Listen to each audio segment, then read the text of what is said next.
Hey guys, in today's episode, we recap our local league draft and we have some fun poking at our league mates about who we think did better or who we think did worse in last Monday's draft. Welcome to the Coach and Commish podcast. No, not John Gruden, and definitely not Roger Goodell. It's Chris and Sean breaking down fantasy football for the everyday man.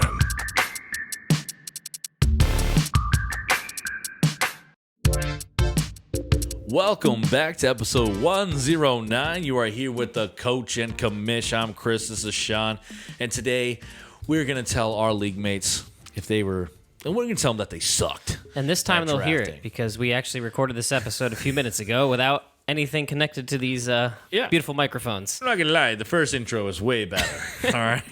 So if we screw anything up, it was better before. It was way better. But anyways, let's talk about our draft we had Monday. It was a lot of fun. Hosted at my place.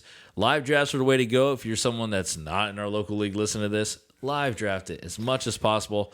Or like my brother's league, jump on like a Facebook group chat thing where it's like a voice call on Facebook or something where you can just shoot the breeze, have some fun between picks. It just takes the joy out if you can't actually interact with people during the draft. Yeah, So it's so true. We kind of do a hybrid where we have it all basically done online, but we all get together. A few guys were out of town, and then Chris actually announced the first 4 rounds this year, so that was fun. That was a lot of fun. I felt like I needed a podium. Yeah. Next year I get a podium. Just to walk up there and get booed. Oh yeah, boo me. Okay, but let's talk about let's recap the draft like we were saying. There were some highlights on draft night, man. Yeah, so our local league here, we have allowed for trading in our league, but because it's a keeper league, you have to wait till keepers have been set, and then where they're put in that round, you can trade. So big trade happened day of. Huge trade. I don't know why we had to wait till the last minute, Phil. Completely screwed up. I did probably 100 mock drafts that meant nothing now, and everyone else in the league was angry at that fact. But me and Phil traded. He had the first overall pick. There was keepers in between, but it basically ended up being that I got the first round pick, which turned into Alvin Kamara.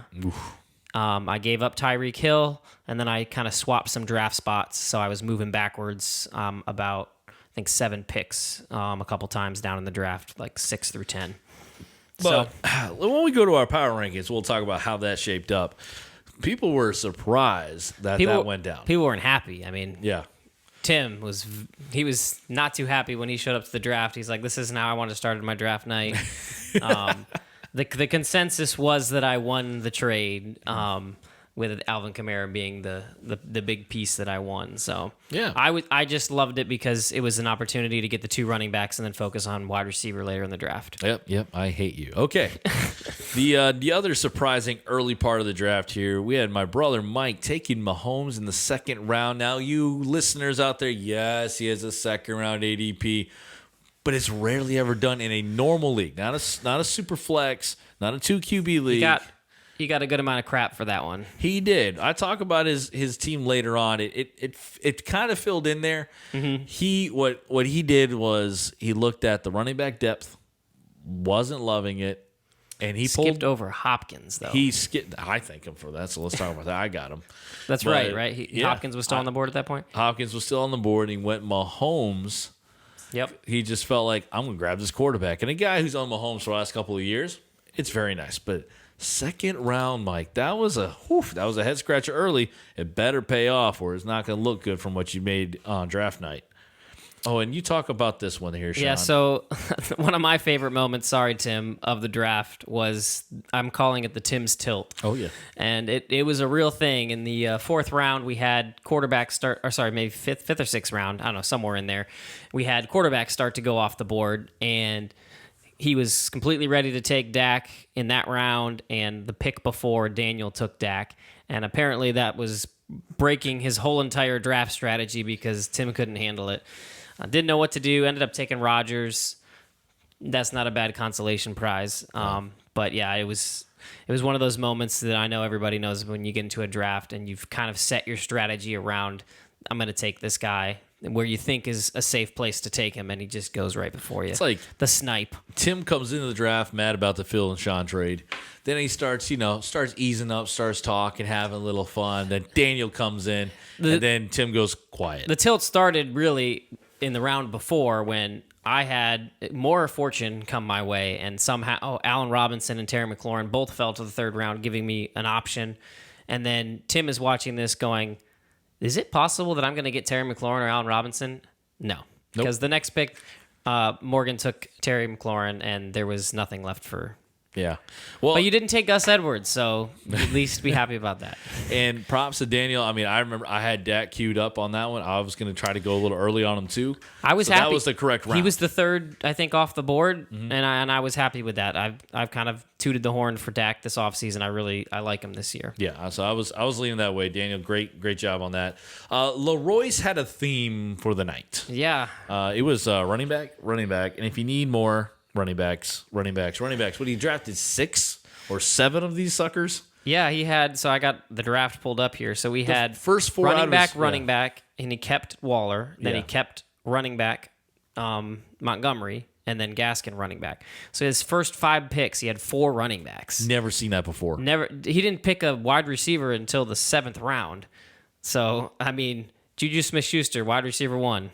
Have fun. Whee! Yeah, I know, right? I'm like, I just never seen it. I've seen the zero RB approach where it's a ton of wide receivers, maybe, especially because we have a half-point PPR format. But let's see, 4 running backs. I know the guys in the first 5 picks. I was like, wow. I know the guys in the league were not happy about it because it's already difficult to get running back in our league, and then you got one guy just continuing to pound those running backs. They're just and Leroyce is like drying up quick. The lord of chaos in our league. He loves the funny memes and gifs in our chat, and then right now he's just holding these running backs and taking trade offers, but he's already traded almost all of them away. Later in the episode, we'll discuss the trade. But. All right, and then one of our favorite moments, because it's about a kicker. Daniel's kicker, Koo. The assistant to the commish. Yes, the assistant to the commish, his favorite player of all time, got sniped right before. Yep, Younghoe Koo goes right before, and that's definitely the biggest snipe moment of the night. Even though Dak that put Tim on tilt. Yeah, Daniel verbally no. We busted out laughing. I had him queued up at the same time. I mean, a couple of us were thinking the same way. We're like, we're gonna take cue from Daniel. That's awesome because our league knows each other so well. Yep. That we're like, we had a couple of us had that same mindset. I'm gonna just make fun. And just put it to Daniel, take his boy. Yeah. I think it was 10th round or something, too. It wasn't. Oh, yeah. It's not like we waited till the third to last or anything. So that was hilarious. But that's our recap, guys. These are memories that I'll cherish for the rest of my life. My draft. Good job on the mac and cheese, by the way, Tim. Really well good done. Food. Even though I came in late, leftovers are amazing. Yep. And you guys left everything in my house. Leroyce goes to Richmond, leaves his hat. Phil leaves his cooler. How did I not leave anything? That's my MO. My favorite thing of the whole part was guys leaving food. Mm-hmm. Daniel, you put the Rice Krispie treats, you take it out of your pan. Great gesture to leave it. You put it right on a dirty plate with full of wings and blue cheese and Rice Krispie treat on sauce and I don't know. You still ate them, right? Oh yeah. Okay. I clean that sucker off. You don't waste those. They were not only Rice Krispie treats. They were done by his wife, and they were Lucky Charm Lucky Charm ones, yeah. Man. They're in my fridge, bud. Yeah. All right, so let's go into our power rankings. So our power rankings, you can do this. We're going to talk about our teams, and from the top all the way down to the bottom. So if you're here listening for your name and our recap of your team, and you're still waiting and waiting and waiting, well, that means we didn't like your team very much. But if we like your team, you'll be in the front here. And I feel like this is a homer thing, but we have to talk about this. First in our power rankings, and I agree with it, is the commish, Sean. And if he doesn't make the Super Bowl, he will be impeached, and we'll take applications to take his place. Yeah, there's a little bit of pressure on me now. So with the Alvin Kamara trade, that's a win of put the me in a night, good man. position. For those not in our league, I already was keeping Dalvin Cook. So I now have 2 of the top 3 in what people would say is probably the 2 of the top 3, which are in their own tier of running backs. Jeez Louise. Just to give you a rundown of my lineup, this is my starting lineup. I have Tom Brady as my quarterback, Dalvin Cook and Alvin Kamara as starting running backs. Yes, please. Then I was blessed with Allen Robinson and Tyler Lockett in back-to-back rounds. They were kind of some ideal targets. Both fell to me. Flex is Jerry Jeudy. That's a little bit of a skeptical one for me. TJ Hawkinson, he was the best available tight end in my opinion. Waller, Kittle, and Travis Kelce were kept. Yep. And then I did my homer picks of Jason Sanders and the Dolphins defense. But yeah, I'm feeling pretty good about it. The bench is pretty sketch. We're not going to say everybody's roster, so I don't need to go down the whole thing here. But the trade set it up, and it did really, really well. Evaluate my team, Chris. Yep. I love the running backs. Obviously, that's going to carry you enough in there. And you got big play receivers that are going to be a volume guy in Allen Robinson. Lockett has to split some, but he'll still give you some big boom games. There might be some low games within the season. And Jeudy is a little, I don't know yet. We hope he'll be pretty good. And then I love Hawkinson. Volume again, volume. And then the Dolphins defense, they're going to score you negative points because they're the Dolphins. Because they're the Dolphins. And yeah, trusty Tom Brady. I like that. Second on our list here in the power rank is Tidewater Turtles himself, Daniel. All right, Daniel, not great here in the Eckler news today as we're recording the podcast, but the rest of the team I really, really love. Yeah, I really liked his team. We'll talk about later a trade that happened, but the fact that he was able to flip Joe Mixon into David Montgomery and Chris Carson, that's truly what set him all the way up. If he stayed with Mixon here before we did the rankings, he might have been further down. But when I saw him flip that trade, I'm like, your team is really good. Yeah, really good. So again, volume everywhere when it comes to Eckler and Ridley. That's what I really like. Carson and Montgomery are more traditional backs, so the PPR side's not going to be there for them in my mind. But Ridley is going to be just taken up. You really want Atlanta to lose every game because that allows Ridley to get a lot of targets. And yeah, you snipe Dak Prescott. Yeah, I think it's a really well-rounded team with Eckler, Carson, and then Montgomery in the flex. I mean, that's a fantastic flex. And then, like you said, Ridley and Moore. Yeah. I mean, he's besides not having this, huge power of my two running backs, I think overall as a well-rounded roster, I might even like Daniels better. Yeah, and we need DJ Moore will be your surprise guy. A better quarterback in play there this year, in my opinion. Hopefully gives him better targets. Yeah, and I kind of want to mention as we're going through here some weak spots or something that people can work on. Just give them a little advice from us, which I'm sure they don't care about. But if I'm looking at your roster, I mean, the theme is going to be running back depth for everybody. You actually did pretty well having Edmonds. That trade helped you. But yeah, I would say just pick up some wide receivers on the waiver wire. There'll be a ton to choose from. But you're in good shape, Daniel. Yeah, I would flip Edmonds or Williams here for another wide receiver. I wouldn't. I would hang on to the depth. I mean, not right now, but those are guys who I would go with since you got 3 RBs. Especially since Eckler's on the hammy train. Oh here. just forgot about that. In case DJ Moore's on producing, flip a running back. All right, and then a surprise number 3 here. At the 3, yes, David, he does play fantasy. The captain himself, Morgan, is third in our power rankings. 69ers themselves. You go take this away, Sean. All right, so I really liked your draft. I thought you could have used a little bit more of a running back early. Jamar Chase was one during the draft that we kind of all were like, we're kind of happy you took that away from us. He's had some bad press over the last couple weeks here. But he's got Clyde Edwards-Helaire and Derrick Henry sitting at his running backs. I mean, that's not quite rivaling what I have, but it's a pretty dang good two top 10 running backs sitting there. Wide receivers, Robert Woods, Terry McLaurin. That is fantastic.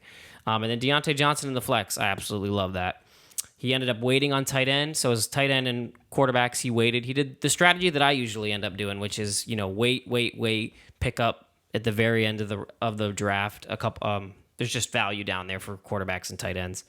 And he picked up Everett. I know he's a guy that you're into, Chris. Yeah, love Everett. And then Jalen Hurts. We've kind of talked about it. We're not the biggest fan of him, but he got him late. And so if he does pan out, there's a world where he's a top 5 quarterback with those running skills. So Yeah. I love his team. Yeah, and then the bench will be everyone. There's a few teams here that've got good benches, and it's kind of funny because that's later on in the draft or later on in the rankings. But with your bench there, it would come down to running backs. Yeah. Because you got backup running Again, backs. the theme. There's no running backs. So outside of that, and I love it, man. Let's see. You waited on some other positions. If I can give you advice, what I would do is I think you having Boyd and Chase on the same team is a bad look. Flip Where them. whoever you can get better value for, flip them for something. I offered him one, but he never saw it back. So, anyways, Tim, you are at number 4. I say you got a very stout lineup. Nothing flashy, but you got like steady production up and down your roster. So that's probably why you're at 4, because you're like, are you in love with a ton of stuff? But I can't hate it. What do you think, Sean? Yeah, I would say that's a good way to put it. It's super solid. Kelsey is really what I think lifts him up to this spot. Yeah. I mean, it's a kind of vanilla lineup if you're looking at it when you've got Rodgers. Najee Harris is fantastic, but then his RB2's Mostert, which, I mean, I love Mostert, but that could go south. Henderson, another one he's in not a great situation if Sony Michel takes away carries. Love Cooper. Anderson, he's a good late wide receiver to pull up your wide receiver too. But yeah, Kelsey sitting in there is going to get you, you're going to win the week on Kelsey beating out everyone else's tight end pretty often. Yeah, and I like your bench with Tevin Coleman and Corey Davis. It's just weird because they're Jets players. Great bench wide receivers, Corey Davis and Russell Gage. Darnell Mooney. Yeah, I mean, 3 fantastic ones. You love Mooney in there. So it's going to be QB1, RB1, wide receiver 1, and tight end. You're solid. It's all about finding the second guys and the RB and wide receiver and the flex mixture week to week, which if we know Tim James, he'll lose sleep over. I know what he's hoping for is the Lance breakout. He was one that I was looking at as well. I know probably a lot of people in our league were kind of wondering, when do I take Lance as that lottery ticket? So if that pans out for him, probably trades Rodgers and gets a nice running back or something. All right, coming in number 5 is Joe. Man, yes, the man who's always in the dance but can never seem to take the girl home. I know, right? Buddy, I don't know why we got you at 5, really, to be honest. Okay. We got some ding-ding dispute here. Oof. Well, now I'll tell you why he's at 5. Yeah, because once I get past Mike Evans, his first 3 starters, that's why. He's got Josh Allen, who was he was quarterback 1 for fantasy last year, right? Yeah. He's got Christian McCaffrey. Yeah. I think he's about 2, maybe 3 positions in one spot. It's 23 freaking points predicted, man. I haven't seen another running back get above 15 right now or 17. He's got 23. And then Antonio Gibson, who's supposed to be the new Christian McCaffrey. So, yes, the rest of your roster is not quite as flashy, but with those 3 pieces, I mean, I had a hard time pulling them down these power rankings. Well, I mean, I was thinking about him going higher when I was looking at those. Okay. I wasn't thinking like he needs to go that. down. Oh, yeah. No, nothing but love for you, Joe. When I was looking at that, I was like, you got Mike Evans there. I can see the holes of the receiver, but I was just thinking the exact same thing you were saying. I was like, wow, those first 3 guys will carry him back into the playoffs, no doubt. I think you have a great roster for once you can get a wide receiver, which in my opinion is easier to find. If you could get a little better of a wide receiver or a flex, then I think you're going to be force. He went a little homer with the Panther defense. And then my boy, I mean, you make me proud, Joe. You got 3 rookies on your bench. I see where you're going, seeing who jumps out there. But love that there at number 5. At number 6, this dude hasn't made the playoffs in 2 years. Myself. What do you got, Sean? Take this away, Ben. I can't talk about myself. You can't talk about yourself. Well, the Herbert pick, I felt like it was... I think you were at the end of the QB run, and you decided to go for Herbert. It was the end of it. I'm not the biggest fan of Herbert, but he's one of them in there that I'm okay with. Aaron Jones, fantastic to keep him. RB2 is where I'm a little afraid for you. The Mike Davis thing, for right now, that looks great, solid guy, but I do think there's room for somebody to come in there, even a Wayne Gallman, to kind of impress the coaches at a younger age. As potential to take that away from you. And then, Chris, look at this, man. Like, he's got your laptop making noises over here. It's unprofessional. I had to borrow his wife's laptop. I forgot mine. I was like, oops. Oh, so now you're blaming my wife. No, me first. Anyways, I'm just looking at my roster on the other side, and it's just so gorgeous. It's distracting. It's your wide receivers. That's where your power is at. You're sitting up here with 210 top wide receivers, Jefferson and Hopkins. I love that. Tunyon's a great, high upside guy if he gets the touchdowns. Damian Harris in the flex, really like that. It's just a solid roster all around. It's right in the middle. That's how I see it. Right in the middle. I agree with you on the Mike Davis thing. The running backs got, as always, slim in our drafts. So then I went wide receiver heavy. I mean, my bench is mainly them with Marvin Jones, Will Fuller, Galladay, and Hollywood. I was like, after I kind of had to reach a little too early for Mike Davis, but I knew where the run was coming. Yeah. And then I didn't mind. I came back around and I hurry up and picked Harris. So reach on a couple running backs, but I had to find somebody at starter there. Yep. But yeah, that's my weak spot, would be that running back behind Aaron Jones. At 7, the Reverend David Kalana. The reigning champ. Reigning champ has got some disrespect on his name. Unfortunately, a tragic thing happened today, and Gus Edwards. We should drop you more, but yeah. Like, we could be saying all this, and he's perfectly fine, but the thought is, and they're not usually wrong, is he's torn his ACL. Mm-hmm. And that was his 3rd-round pick, so that really is going to hurt your roster not having him. A.J. Dillon is now his RB2 instead of Gus Edwards. That's why I think he's pulled down into this area. But Kyler Murray, Ezekiel Elliott, and Devontae Adams. Those 3 pieces they'll get you by. I think he'll still be a playoff contender with what he's got. I trust him as a manager to kind of pull his way up through this, but yeah, the Gus is really what brought him down to where he's at. That does really, really hurt. That really does. Because if you flipped it, the volume with Gus, I think I would even definitely flip you above me. So you're right in that playoff rankings. Maybe behind Joe. All right. Get right behind the Reverend. We got the out-of-towner extraordinaire, Andy. Surprise, I kind of would think. For most people, Andy has seemed to been lower down their power rankings as far as his fantasy team, but I thought he did a pretty good job with the draft this year. I tell you, when you draft standing up the whole time in front of camera, it's impressive, Andy. That's like legit. You're really into that. He waited until here. I got to pull this up here, so stall for time there, Chris.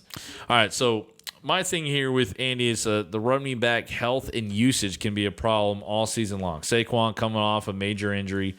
Robinson, a lot of volume there. I use that word. I kind of steal it from other guys I listen to. But Robinson behind that bad offensive line and a rookie QB, he'll get a lot of carries, but I'm worried about how much he can get out of there.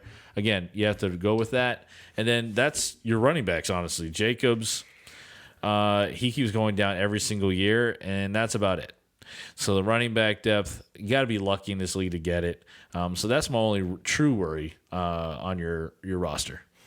Yeah, and what I was going to say was I'm very proud of you. The 7th round, and I believe the only Bronco you took was Cortland Sutton. So well done on not being too homer as we seem to label you. But yeah, no, I really like this team. The wide receivers here of having A.J. Brown and Chris Godwin. He got super good value on Chris Godwin. Got him at the end of the 4th round. I think that's fantastic.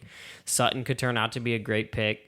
He's currently got Josh Jacobs sitting on his bench, which I think is a testament to that he does have good depth. Yeah. Like, he's actually one of the benches that I like a little more. Like, he has a better wide receiver or running back depth than even I do. So, okay, for me, I'm worried the depth is going to be kind of shallow because there's really only 3 RBs on that. I don't think so. I didn't like the Kyle Pitts pick. That's kind of what brings him down a little further for me.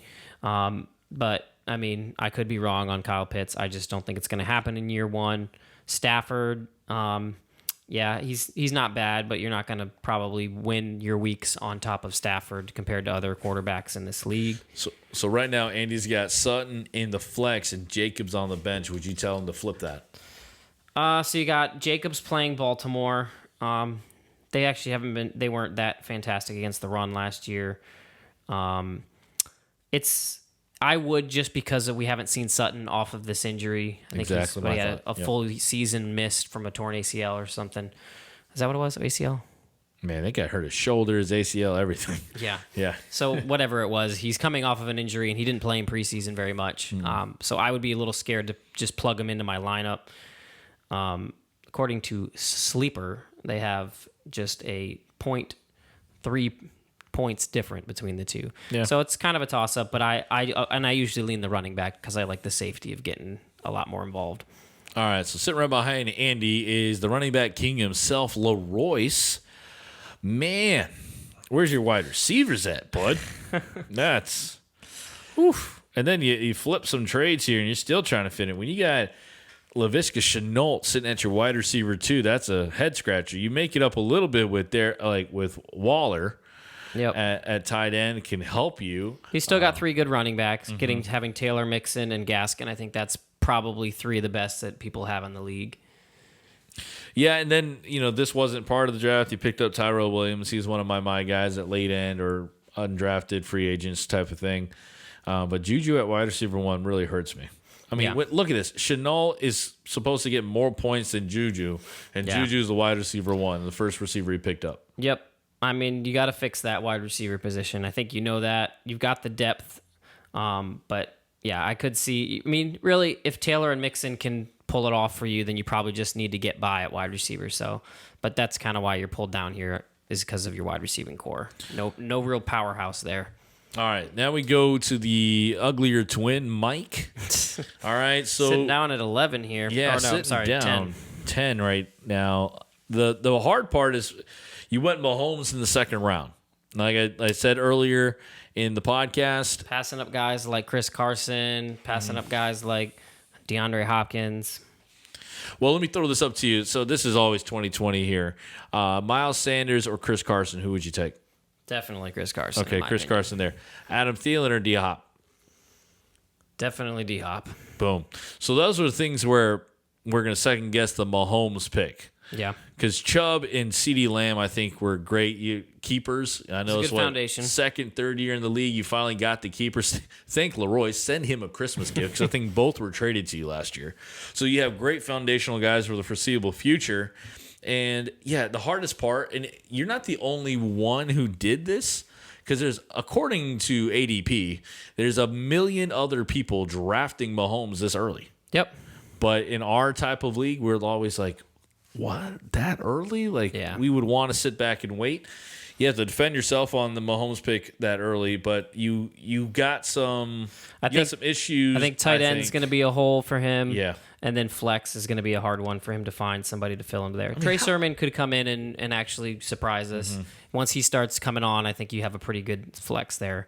But, yeah, I think that tight end is where you're going to struggle, and Mahomes, I would have preferred getting a positional player rather than taking the quarterback. Yeah, watch for Devontae Smith sitting on your bench. I think will be your favorite guy to throw around this. You're going to be trading about midseason, in my opinion, because I think Devontae Smith is going to make you move your roster around. All right, last 2 guys here. We have Matt. This is the new guy.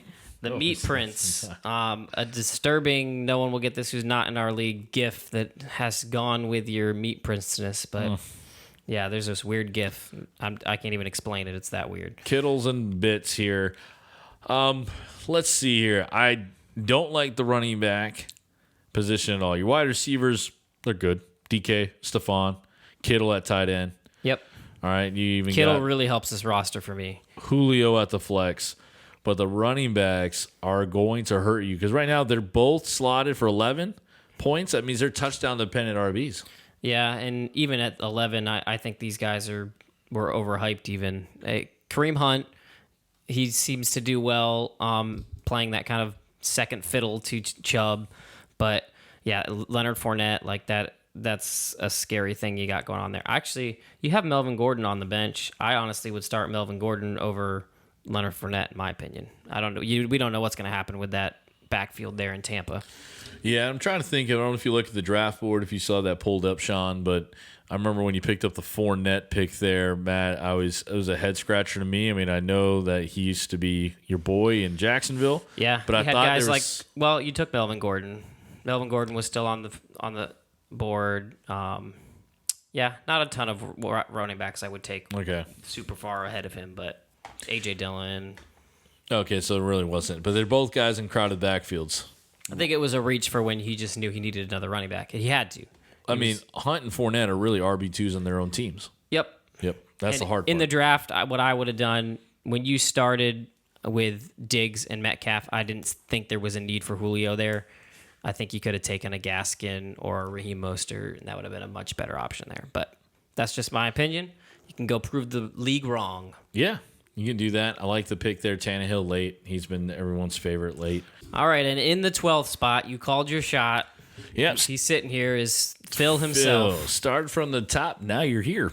He started Down from at the bottom and stayed there. Yeah, I mean, remember, He was our first pick. Oh, and then he traded it. Yeah, and he was his glory days. He was always at the top in their power rankings. Tyreek Hill trade shot you in the foot 9 times.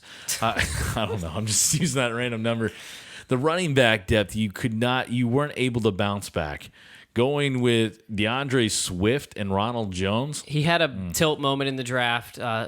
Leroy sniped Chris Carson from him. I think he was really banking on getting a Chris Carson and Swift to kind of really shore up his running backs. Leroy's messed up a lot of people. Yeah, well, because he kept taking running backs. Yeah, so I understand where Phil was like, this is my strategy, I'm going to go with it. But no. So Keenan Allen and Tyreek Hill, fantastic wide receiving core. Love it. Got Mark Andrews at a super value. Got Cooper Kupp at a super value. So that really did help you kind of tread water here. But it really fell apart with your RB2 as Ronald Jones and having no RB depth behind him. That's going to really hurt you. But he's been a good manager over the years. I do see room. It's not... I kind of will wrap it up with saying I think that everybody in this league has a chance to make the playoffs. It's not like anybody drafted to a point where there's no chance you're going to make the playoffs or anything like that. Nope. So that's our power rankings 1 through 12. It doesn't mean a thing right now because we'll see. I mean, shoot, Gus Edwards. We'll hear about it later, ACL. I'm sure. I mean, come on. You never know how the season's going to pan out. Matt will go 5-0, and he'll let us know. Let's talk about the biggest trade that happened. All right, Tyler Bass for Young Hoku.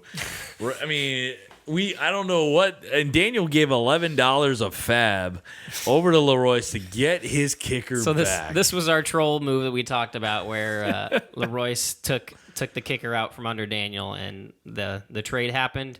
He was able to get his man. It took 11 fab. I kind of was with Joe. He said that you could have got more. I thought 11 fab wasn't enough to get his boy back, but. It would have been hilarious to see you give up more for a kicker. He'd have done it. I think he believes that much in this man. So all right, do we need to talk about any of these other trades, or do we touch it already? No, let's officially talk about them. I know the guys are going to want to hear this. The first big one that hit, this is one we talked about the most, but Chris Carson and David Johnson go to Daniel's David Montgomery. Team. I'm sorry. That's a big difference. Yeah. The trade would make a little more sense, in my opinion, if that was the case. But Chris Carson and David Montgomery go to Daniel's team in exchange for Joe Mixon to Leroy's. I do not like this trade at all for Leroy's. I think this was a home run for Daniel. Yeah, Leroy's. Getting 2 top 24 running backs. I think there's a legit argument to be made for Chris Carson being better than Joe Mixon. So I don't see why the compensation needed to be David Montgomery to. Yeah, Leroy's, I would have liked it better if you went for a 2-for-2, like ask for a receiver. You knew that was something you needed. Yeah. And getting something I know back he regrets it a little bit now. I think he could have shopped. Maybe he thought the value of Montgomery wasn't there, but I think there's a lot of guys. I'm one that I value him as, a high-end RB2, so. Yep, and then the next one, the Najee and Saquon flip. We knew it was going to happen. Yeah. He literally during the draft, Tim, I think, called out and said, Andy, get ready for some trade offers, because Tim's all about his boy. He's homer pick. He doesn't care. He's going for Najee Harris. I don't blame him. I actually like this trade for Tim. I think he gets the better end of this. He gets the longer keeper value in Najee. And Saquon is somebody who scares me. If you listen to the next episode, he's going to be featured. Yeah, but I don't hate it for Andy. Yeah, I mean, getting Saquon is not ever a bad thing. But did he give you like some gift cards in the mail? I'm just trying to figure the thing that I think that out. Andy, you could have taken advantage of was that Tim. I guess you may not have known this, but Tim wanted Najee badly, so I think you could have gotten in his icon of being a Steeler fan. A little bit more could have been squeezed out of that Tim roster, I think. I mean, Tim would have like mansplained everything in a text to you to why you should just do the straight bringing up flip. These things. But I would have been, dude. Andy, I would have been just like, but I want this. Just And, make them work for a just little bit longer. Make them work for it, man. Make them buy grovel. you dinner, dessert, and a little fine wine, and then maybe you say yes to the trade. But I do want to tell Andy I could kind of got some insider information from Morgan here that he's a little gun shy on trading now after being lamp-basted last year from his trade to Tim, and then this one he probably heard some feedback that Tim won the trade, but. This is fair enough. I don't stop trading, man. That doesn't mean that you're bad at trading. It just means that maybe we're wrong. Like, this could totally go the opposite way. Saquon has been a top 3 running back and could be back there. So don't let it stop you from trading. Tim got Lockett right at the end of his run and didn't help Tim out at all in there. And then we talked about the kicker here. And you know what? There's been a ton of trade offers. Yeah. I mean, Leroyce Keep was, it up, guys. Leroyce was sitting on 6 trade offers between the trade talk. He snapshotted me what he was thinking to offer me. And I was first blown away that he had 6 trades in the works as an offer. I was like, what the heck is going on? I think we've determined that Leroyce likes trading more than he does playing fantasy football. I think so. And I love it. Keep doing it. But the good news is football starts tonight. This will release after this point, but football's here. Probably means we'll stop trading quite as much. I think that's what really spurred these early trades. People are just ready for some football. Oh, yeah. Me as well. Let's get going. Let's get this season going. All right, guys, that's it for our local podcast. We will obviously very quickly hear back from you once it's launched, because you guys will tell us that we were wrong about our recap of your team. But listen up next. We do our week 1 preview right after this. So see you guys later. All right. Deuces. Tim. Thanks for listening to the Coach and Commish podcast. Don't forget to check us out on Twitter and Instagram at Coach and Commish. And join our Facebook group called Fantasy Football Advice with the Coach and Commish for direct access to weekly waiver wire and start sit advice.